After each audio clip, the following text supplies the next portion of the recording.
જી નમસ્કાર, હું ટીઆર જાદવ. અમારી ચેનલમાં ફરીથી એક નવા વિડીયોમાં તમારું સ્વાગત છે.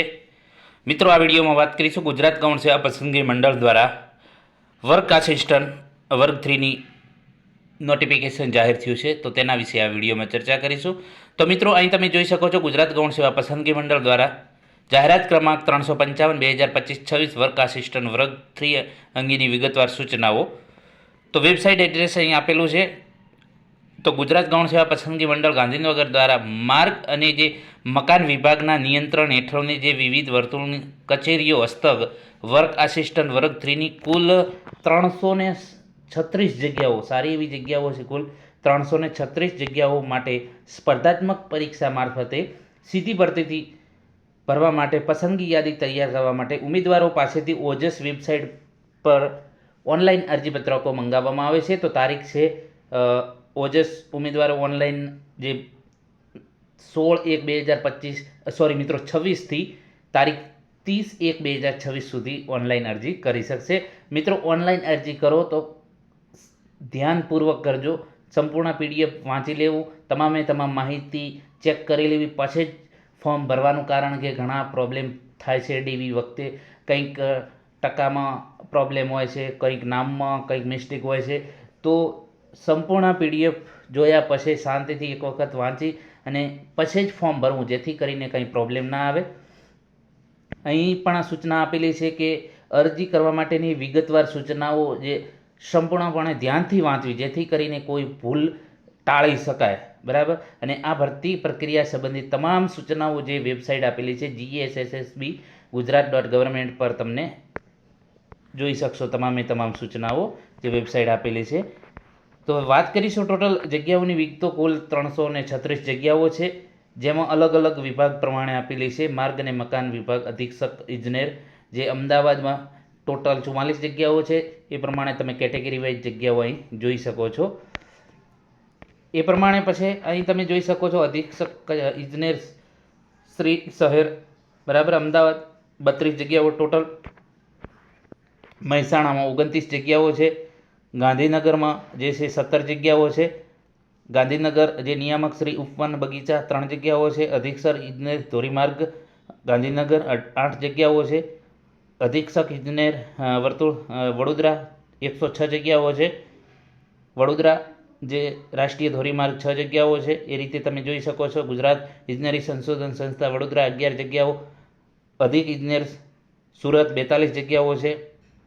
રાજકોટ 24 જગ્યાઓ છે. રાજકોટ જે 14 બીજી જગ્યાઓ. ટોટલ 336 કેટેગરી વાઇઝ અહીં તમે જગ્યાઓ જોઈ શકો છો. અને જે દિવ્યાંગ જગ્યાઓ છે, દિવ્યાંગ ઉમેદવારોની ખાસ ભરતી ઝુંબેશ હેઠળ અલગથી જાહેરાત 280, 224-25 પ્રસિદ્ધ કરવામાં આવેલ છે. તેથી આ જાહેરાતમાં દિવ્યાંગ ઉમેદવારોને અનામત જગ્યાઓ આપેલ નથી. એટલે કે જે અનામતના જે દિવ્યાંગ ઉમેદવારો માટે અનામત જગ્યાઓ આમાં આપેલી નથી, કારણ કે એના અલગ ભરતી આવેલી છે. બરાબર. એના પછી તમે અહીં જે જોઈ શકો છો નાગરિકતાની જે ગુજરાત મુલકી સેવા વર્ગીકરણ અને ભરતી નિયમો પ્રમાણે રાષ્ટ્રીયતા ધરાવતા હોય. વયમર્યાદાની વાત કરીશું તો ઉમેદવાર 18 વર્ષથી ઓછી નહીં ને 33 વર્ષથી વધુ ન હોવી જોઈએ. અને જે કેટેગરી વાઇઝ અનામતના ઉમેદવારો છે એમને મળવાપાત્ર છૂટછાટ છે, તમે અહીં જોઈ શકો છો. જે સામાન્ય કેટેગરીના મહિલા ઉમેદવારો માટે 5 વર્ષ છે. અનામત કેટેગરીના પુરુષ ઉમેદવારો માટે 5 વર્ષ છે. અનામત કેટેગરીના મહિલા ઉમેદવારો માટે 10 વર્ષ છે. સામાન્ય કેટેગરીના દિવ્યાંગતા ધરાવતા પુરુષ માટે 10 વર્ષ છે. સામાન્ય કેટેગરીના દિવ્યાંગતા ધરાવતા મહિલા માટે 15 વર્ષ છે. અનામત કેટેગરીના દિવ્યાંગતા ધરાવતા ઉમેદવારો માટે 15 વર્ષ છે. અનામત કેટેગરીના દિવ્યાંગતા ધરાવતા મહિલા ઉમેદવારો માટે 20 વર્ષ છે. તો એ પ્રમાણે તમે જોઈ શકો છો. પગાર ધોરણની જે વાત કરીશું તો પ્રથમ 5 વર્ષ 26,000 ફિક્સ પગારથી નિમણૂક કરવામાં આવશે. એના પછી જે 7મા પગાર પંચ પ્રમાણે 5 વર્ષ પૂરા થશે તો 25,500થી 81,100 લેવલ 4 પ્રમાણે તમને પગાર મળવાપાત્ર છે. શૈક્ષણિક લાયકાતની વાત કરીશું તો ડિપ્લોમા ઇન સિવિલ ઇજનેર, બરાબર. તો અહીં તમે જોઈ શકો છો માર્ગ અને મકાન વિભાગ દ્વારા 16/10/2025ના ઠરાવથી વર્ક આસિસ્ટન્ટ વર્ગ 3ની સીધી ભરતી માટે નિયત કરાયેલ શૈક્ષણિક લાયકાત ડિપ્લોમા ઇન સિવિલ એન્જિનિયરિંગની સમકક્ષ શૈક્ષણિક લાયકાત નીચે મુજબ જે ઠરાવેલ છે તેને જે ધ્યાને લેતા ડિપ્લોમા ઇન સિવિલ ઉપરાંત તેની સમકક્ષ પણ બીજી પણ તમે હોય તો એ પ્રમાણે બીજી લાયકાત અરજી કરી શકે.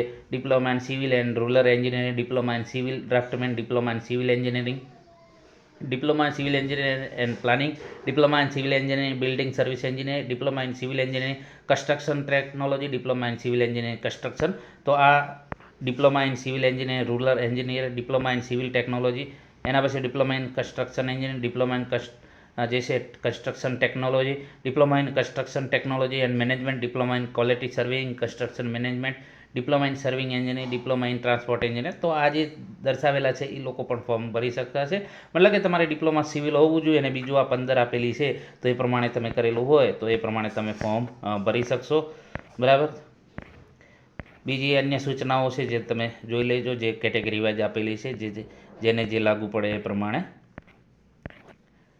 રમતગમત માટે જો સર્ટિફિકેટ હોય તો પણ તમે મૂકી શકો છો. કોમ્પ્યુટરની જાણકારી, તો કોમ્પ્યુટરનું સર્ટિફિકેટ બાબતમાં તમારે જે અભ્યાસક્રમ મુજબ કોમ્પ્યુટર અંગેનું બેઝિક નોલેજ ધરાવતો હોય, કોઈ પણ તાલીમી સંસ્થાનું પ્રમાણપત્ર માર્કશીટ ધરાવતા હોય, અથવા તો જે રાજ્ય સરકાર યુનિવર્સિટી અથવા તો સંસ્થામાં કોમ્પ્યુટર અંગેના કોઈ પણ ડિપ્લોમા, ડિગ્રી કે સર્ટિફિકેટ કોર્સ કરેલો હોય તેવા પ્રમાણપત્રો પણ ચાલે. અથવા તો ડિગ્રી કે ડિપ્લોમા અભ્યાસક્રમમાં કોમ્પ્યુટર એક વિષય તરીકે હોય તો તેવા પ્રમાણપત્રો, અથવા તો ધોરણ 10 અથવા તો ધોરણ 12ની પરીક્ષામાં તમે કોમ્પ્યુટરના વિષય સાથે પરીક્ષા પાસ કરેલી હોય તો એવું પ્રમાણપત્ર હોવું જોઈએ. જોકે આ તબક્કે પ્રમાણપત્ર જો તમારી પાસે ન હોય તો પણ તમે અરજી કરી શકશો, પરંતુ આવા ઉમેદવારોએ નિમણૂક સત્તાધિકારી સમક્ષ કોમ્પ્યુટરની બેઝિક નોલેજની પરીક્ષા પાસ કર્યાનું આવું પ્રમાણપત્ર નિમણૂક મેળવતા પહેલાં તમારે રજૂ કરવાનું રહેશે. ન કે તમારી ઉમેદવારી, એટલે કે કોમ્પ્યુટર નહીં હોય હાલમાં તો પણ તમે ફોર્મ ભરી શકશો.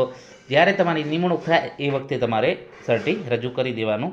ફોર્મ ભરવાની તારીખ છે અહીં 16/1/2026 થી 30/1/2026 સુધી તમે ઓનલાઈન ojas.gujarat.government પર તમે ફોર્મ ભરી શકશો. ફોર્મ ભરવા માટેની પણ સૂચનાઓ આપેલી છે જે તમે અહીં જોઈ શકો છો. તમામ ડિટેલ આપેલી છે જે અહીં તમે જોઈ શકો છો. તમામ પરીક્ષા ફીની વાત કરીશું તો જે પરીક્ષા ફી જે સામાન્ય વહીવટ વિભાગના 31/1/2024ના પ્રમાણે અહીં પરીક્ષા જે છે તમે અહીં જોઈ શકો છો કે બિન અનામત વર્ગ એટલે કે જનરલ માટે 500 રૂપિયા છે, જ્યારે અનામત વર્ગના કેટેગરી માટે જેમાં મહિલાઓ, ઓબીસી, એસસી, એસટી, ઓબીસી તમામ આવી ગયા એમના માટે 400 રૂપિયા છે, અહીં તમે જોઈ શકો છો.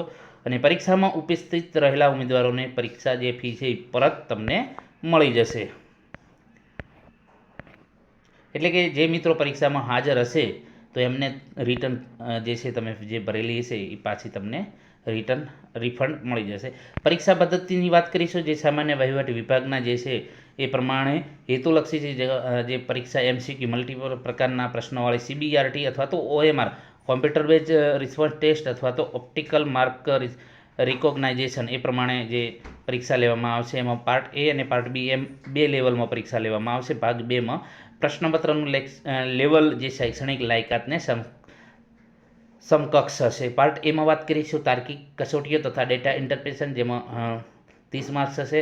ગાણિતિક કસોટીઓ 30, ભારતનું બંધારણ, વર્તમાન પ્રવાહ, ગુજરાતી અને અંગ્રેજી કોમ્પ્રેહેન્સિવ 30, કુલ 90 માર્ક્સનું હશે પાર્ટ A. અને પાર્ટ Bની વાત કરીશું તો સંબંધિત ટેકનિકલ, સિવિલ છે તો સિવિલને લગતું એ પ્રમાણે પાર્ટ A અને પાર્ટ Bમાં કુલ 90 પ્રશ્નો પાર્ટ Aમાં હશે અને પાર્ટ Bમાં 120 એટલે ટોટલ 210નું પેપર હશે. પાર્ટ A અને પાર્ટ B બંને માટે સંયુક્ત રીતે 3 કલાકનું પેપર હશે. એમાં પણ તમારે નેગેટિવ માર્કિંગ છે 1/4 એટલે કે 0.25 નેગેટિવ થશે. હવે દરેકનું જે છે 40% પાર્ટ A અને પાર્ટ Bમાં તમારે 40% ફરજિયાત લાવવાના રહેશે દરેક માટે. બરાબર. પરીક્ષાનું આયોજન તો પરીક્ષા માટેની ઉમેદવારોની સંખ્યાને લઈને એ પ્રમાણે કેન્દ્રો નક્કી થશે અને એની તમામ માહિતી તમને GSSSB gujarat.government પર તમને મળતી રહેશે. અહીં બીજી સૂચનાઓ છે જે તમે અહીં જોઈ શકશો. તમામ સૂચના આ મિત્રો PDF અમારી ટેલિગ્રામ ચેનલમાં તમને મળી જશે. તારીખ 15/1/2026 ગાંધીનગર, સચિવ ગુજરાત ગૌણ સેવા પસંદગી મંડળ. જો વિડીયો પસંદ આવે તો લાઇક, શેર અને મિત્રો ચેનલને સબસ્ક્રાઈબ કરવાનું ન ભૂલતા, જેથી કરીને તમને અવનવી માહિતી મળતી રહે. અને મિત્રો બીજાને પણ શેર કરજો જેથી કરીને તેમને પણ આના વિશે માહિતી મળે.